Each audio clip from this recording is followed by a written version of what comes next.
Uma boa noite. Hoje vamos falar do ARM Cortex-M0, que é um processador muito usado em sistemas embarcados, né, que no caso são sistemas onde ele foi feito para desempenhar uma função num sistema maior. E nesses slides a gente vai ver um pouco sobre sua história, sobre o seu uso atual, arquitetura e um exemplo de código comentado.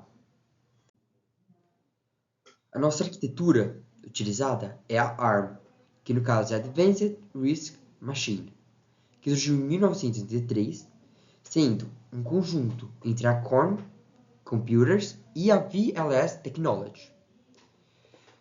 Mais especificamente, a arquitetura que a gente usa é a ARM V6-M, que foi a primeira utilizada nos Cortex, né, de M, na família do Cortex-M.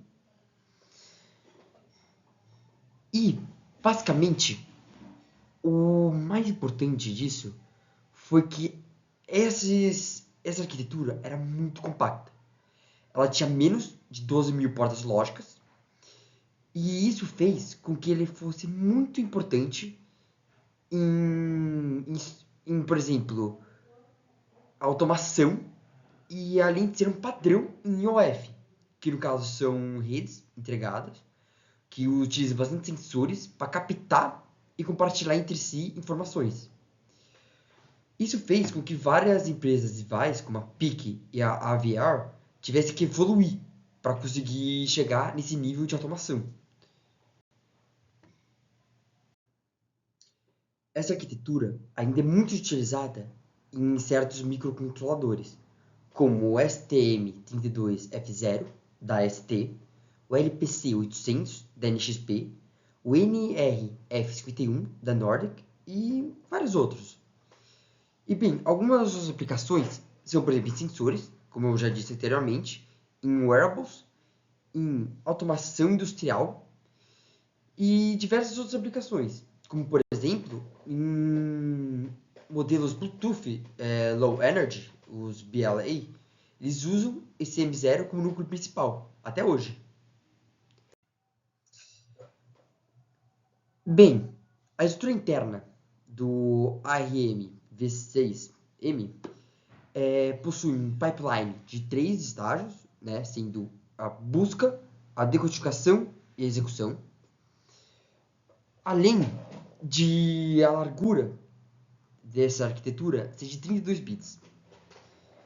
Ela possui 16 registradores que podem fazer as operações de soma, subtração, de comparações lógicas, como AND, OR e XOR, shift e rotação. Bem, desses 16 registradores, o R13 é o stack pointer, o R14 é o link register e o R15 é o nosso program counter, ou o nosso PC no caso. Esse program counter ele aponta para a próxima instrução, a não ser se ele tiver uma instrução de salto, que daí ele vai apontar para a próxima linha do salto. Uma outra coisa do nosso arquitetura é que ela usa conjuntos de instruções de thumb 1, que são instruções, a maioria de 16 bits, facilitando na economia de memória e eficiência de barramento. Além de algumas do thumb 2, que aí sim vai ter estruturas de 32 bits.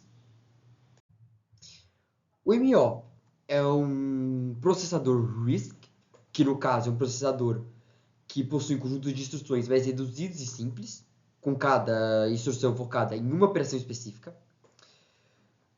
Bem, além de ser do modelo Local Store, ou seja, é de registrador para registrador. Ele só pode operar salvando coisas em registradores e fazendo as operações entre eles.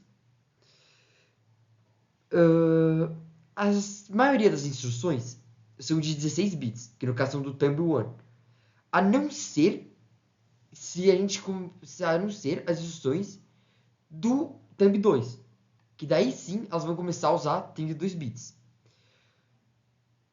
Bem, esse processador ele não consegue modificar a memória diretamente. Ela tem que usar um registrador para fazer as operações. Comparando um pouco com Z01.1, O M0, ele também é RISC, né?